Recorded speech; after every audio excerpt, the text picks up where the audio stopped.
One of the things that I wanted to also now move into is another segment, which is the evolution of belief. And I think, like what we were saying, everything has stages. And I think as we understand this, we can see, the good and the bad in everything, because as there's no good, there's no bad. If you take things to the extreme, like anything, if you abuse of things, it'll turn bad. But in here, I believe we can find this path, and we can understand where we can go in a way. So the evolution of belief. Religious development follows a pattern from individual experience to complex institutional structures. This progression brings both benefits and challenges. So stage one, which is the personal spiritual experience, and this is the first step when we, as individuals, recognize God and have that urge, that divine calling. Uh, it's direct personal encounter with divine reality. It's internal recognition of higher truth and meaning. It's it's big words, transformative moments that reshape understanding, and it's a personal conviction born of experiential knowledge. It's not that they're telling it's that you're feeling it. Once you feel it in your soul, And these experiences are characterized by the immediacy, authenticity, and transformative power. It's the religion of personal experience in doing the will of God and serving the human brotherhood. Once you realize that this is what you guys were just saying, this brotherhood, through this process, we attain God. It's where you really start to build that relationship. So then we move to stage two, which is the shared experience and community formation. As individuals share their spiritual experiences, communities from around common insights and practices are built. Informal traditions develop and preserve and transmit insights. Supportive relationships nurture spiritual growth, and collective wisdom emerges through shared experience. So now we're sharing our experience. It's not that we just found God, but we're sharing. It's what we're doing right now. You guys are giving your opinions and your experience based on this reality, and we're sharing it, and we're finding that we have a common thread, within all of our experiences. This is how religion ministers to the progress of all through fostering the progress of each individual. And the progress of each is augmented through the achievement of all. That's a collective. Then we move to stage three, which is the codification of beliefs and practices. As communities grow and time passes, and this is when we can probably fall into a pitfall. But let's take a look at this. Experiences are interpreted and systematized. Teachings are formalized to ensure accurate transmission. Rituals develop to commemorate and recreate spiritual practices, and leadership roles emerge to guide the community. This stage represents the transition from pure experience to organized religion, bridging both preservation of wisdom and the beginnings of institutional structure. We can argue for and against, but I think this is still a good place where we have belief and where we evolve and we share. And we want to transmit this through the ages. But then we come to stage four, which is full institutionalization. Eventually, religious communities develop complex institutional structures.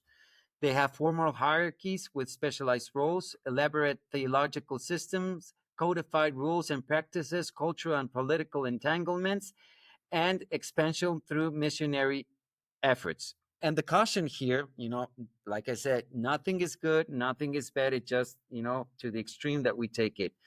But here's the caution. Institutional religion cannot afford inspiration and provide leadership in its impending worldwide social reconstruction and economic reorganization, because it has unfortunately become more or less of an organic part of the social order and the economic system, which is destined to undergo reconstruction.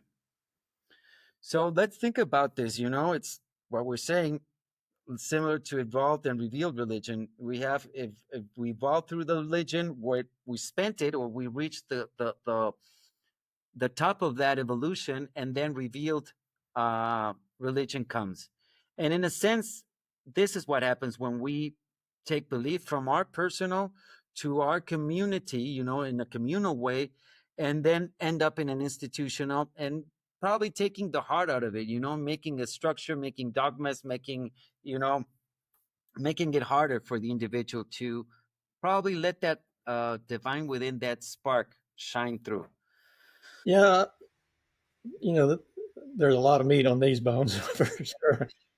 I know, So, I know, I know. but I'd like this, if you don't mind, I want to back up just a touch because you made a couple of points that I want to make sure we don't just Please do let so. them slip by. But you were talking about the cycle of love, and there's a saying about how we love God because God first loved us, and love God is the source of everything, and the source of love is God, and that love flows to us and then back to Him. And I think that's, everybody asks, like, well, what's the purpose of life? What's the meaning of life? And that sort of thing. And I think that's it in a nutshell right there, is that our purpose and the meaning of life is to love and be loved. I think God created us in order to have someone to love and someone to love Him. And so that's why every person is valued in the eyes of God, because He loves you as a child, even an erring child. He loves you even when you make mistakes. He loves you when you do really good and all that sort of thing. But that love flows through from God to you, and then you in turn let that love flow out to the people around you. Then that love then flows back to you. And again, it's, you know, you feel love because you're loved back. And so I think that's an important point there. Um, but and then on the second point of that is that I'd like people to remember that because God is love, that He loved you so much. We talk about the divine within. Why do you have this divine within you? Why do you have this spark of God within you? Why do you have what I think many of the religions call it, this indwelling spirit, this divine within you? Why do we have that? Because God loves you so much that He wants to help you. He sent you this helper to help you deal with life. Yeah, it's difficult. Yeah, it's hard, and there's a purpose from all this, the trials and tribulations of life. But He sent you this helper, this divine within, to help you go through that and eventually find your way back to the Father. So I think that's a couple of important points there. But as far as the evolution of belief, I think everything we do starts with an experience. We have some kind of an experience that causes us to have an idea. Something happens, we have an idea. And from that idea, we either act upon it or we forget it. But everything we do starts with an idea, starts with an experience. And then from that, we develop a belief. Well, I had this experience and I believe this. And then eventually, as your belief strengthens, then that becomes faith, and then faith eventually becomes what you base your life on. But I just wrote a thing in the last few days, kind of on this topic, honestly, about exactly what you're talking about there, the evolution of belief. So we start out with an experience. We have this experience. I cannot prove to you that God exists. How many times have we all been asked, well, you believe in God, prove it. I can't believe anything I can't see. And then, but so prove to me that God, I can't do that, because you have to have the experience for yourself. So once you have that experience, then God exists because you've actually experienced that for yourself. I can believe that I can believe that there's Tokyo, Japan. I've never been there, but I believe it. But I don't really know that until I go there and have that experience for myself. And God is kind of like that. You can believe in God, but until you actually experience that for yourself, you don't really have faith in God. So, so you have that experience, and then you have this belief, and then that belief grows to faith. Well, of course, you can't contain that. You really can't. Once you have that experience, you want to share that with other people. So you share that with other people, and now you have a group. The group then becomes, well, we need to have, we want to make sure that we all have the same beliefs because we're kindred spirits. We all believe the same. And then after a while, then that group will grow. And then pretty soon, unfortunately, and this is true of not just churches, but all kinds of organizations, all kinds of human organizations, I think, is eventually it becomes about preserving the organization. And it's about, well, we need more members, or we need more money, or we need more of this to, make sure that the organization lasts. And it's when that happens, as we unfortunately see with some of the religious organizations of today, that they've gotten to that point where it's more about how can we preserve the the organization rather than the original mission that they started to. The original mission was to serve people. But after a while, it becomes, I think it becomes about preserving the organization. And that's when we then see the organization become stagnant, they fear change, they fear growth because, oh my gosh, we can't, we've done it this way for 40 years. We can't change things because, you know, we're afraid of what might happen. But I think that's part of the evolution of belief to faith to what you were talking about there with the religious organizations becoming stagnant and that sort of thing. But that's my thought anyway. It's beautiful. I think if I explained it scientifically, you just explained it with your heart, Rick, and that's precisely what it is. I love what you said about love and the sons, love of a son and a daughter. And that's if you're a father, I'm a father. Everybody that's a father and has had children, the only thing that you want to do is give them love. The moment not even when they're born. I remember when my wife got pregnant for my first daughter, my whole world, my mentality changed. It wasn't about me anymore. It was now Sure. about them, not only my daughter, but also my wife, about the family. And that's, you kind of go to those higher ideals of what, this divine father is all about. So that is, and that's a model, and how can you model yourself and that's how I do it. As a good father, I model myself with that relationship of that ultimate father, which is our Father in heaven, and I try to be that loving way. So we all we have that idea, and we have that reference that we can experience in our lives. And I like what you said. It's in the end, it's preserving the organization. When something goes beyond its and like you were saying, it starts with sharing experiences. Belief in the community starts with a shared belief, a shared experience. But when that becomes of just putting butts on the seat, getting the ticket, selling the ticket, and making the bottom line, which is, and anybody that's in business knows that it's always the bottom line. If you don't get the bottom line here, it's not the bottom line. It's really, that's the least thing that you want to worry. The bottom line comes if you provide. That's right. It's the service that fills that bottom line. And when you abandon the service for the bottom line, then they both suffer. You lose them both. Yeah, exactly. A while back, somebody explained to me what the Latin word religion, or the root of the Latin word, which is religare, and it means reconnect, literally. So if religion is about reconnecting, then what I experience, very much like Rick, is for a large part of my life I wasn't interested. It wasn't part of my life. And then I think I was a little bit of a rebel. I still am. So I tried to go through the religions, and I tried several of them. I was born Jewish, and I went through that a little bit, and I didn't find what I was looking for.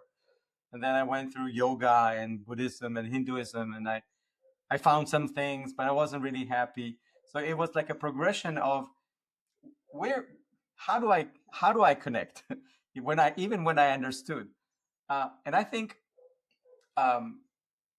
like Rick explained, sometimes some people with their personalities, they need to be part of a group. They need to be told, this is how things are, and this is the truth.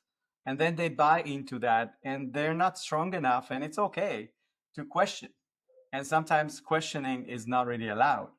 And so they go into this fold, which is great, because somebody who came before them says, from my experience, it's like this. And if you don't question, you just go through those motions. And it serves a real need of people to belong to something and to have a shared belief in something. Sometimes the institutional religions, they do things which are good. Sometimes they do things which are not very good as a religion. I think my experience was that I didn't find something satisfying in the group experience. So I went at it by myself, and then I found what I found there. And then I don't have any more need to have a group experience that is connected to religion, because I can connect or reconnect if I need to by myself. I don't need any intermediary along the lines, or it's really a personal experience. And then from there, there's a personal relationship, which means it's just me with whatever it is. It's me with the divine within me. It's me with God, whatever you want to call it.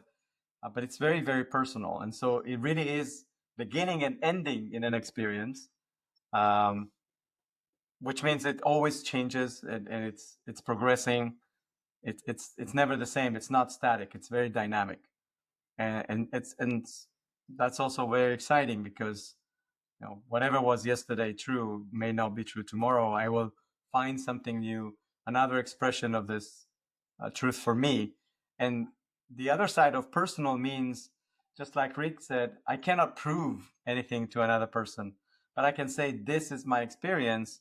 And perhaps if you think about this and this and this, or do this and this and this, and you can practice many things or try many things that prepare the conditions for experiences to happen. And when people meditate at a very high or very experienced level, they manage or the conditions for quieting the mind on a very, very deep level appear. And then what happens when your mind is very, very quiet? Then you can experience something that you don't experience when your mind is not very quiet. I'm not saying that meditation is about quieting the mind.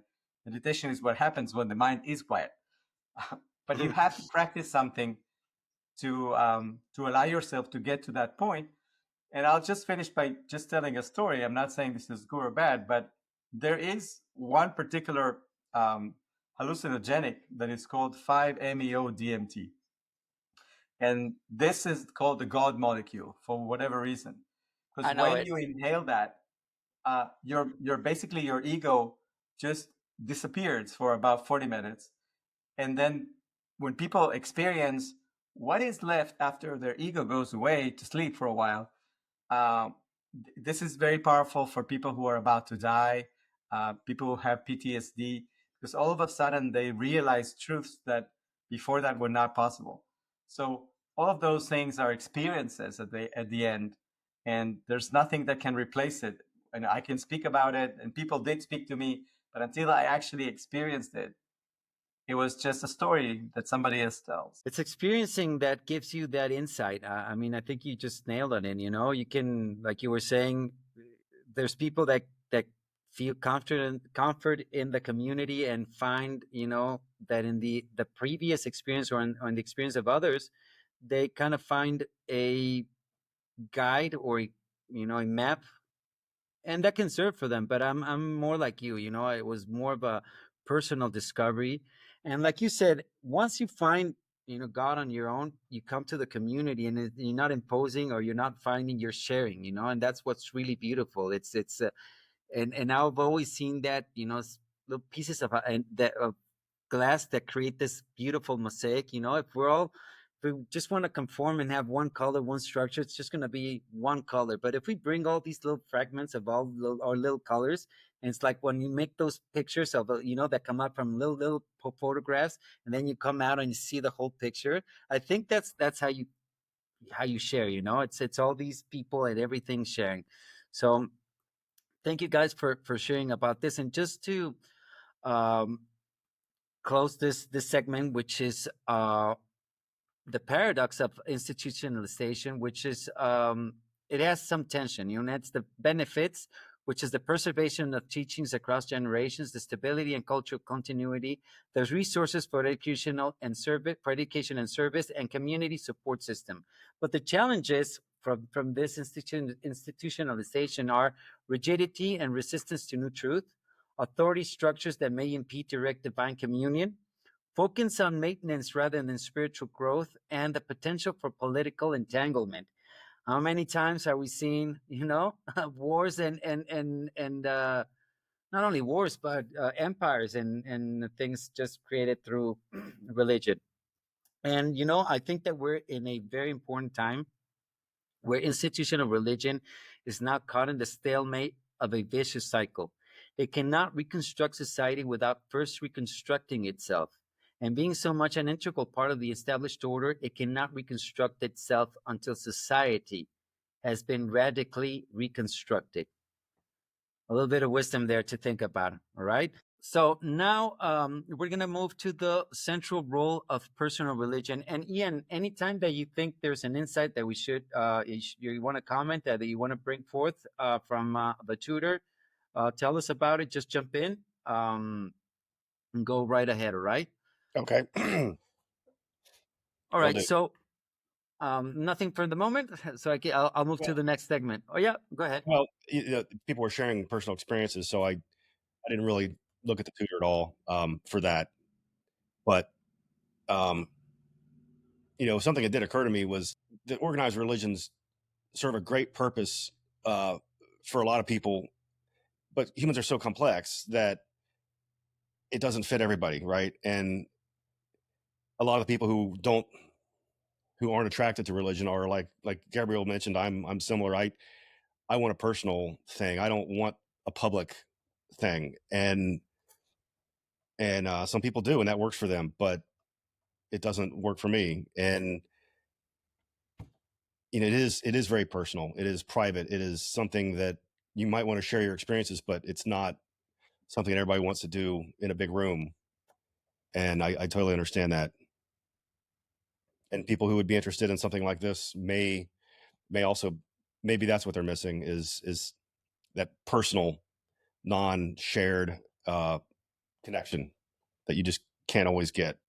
Religion, even the religions that based on fear have a purpose. They served a purpose, and they still do, for people who need that sort of thing. And it started out that way because people were barbaric back in the day, and they only understood power and fear. And that's the only way you could get to them.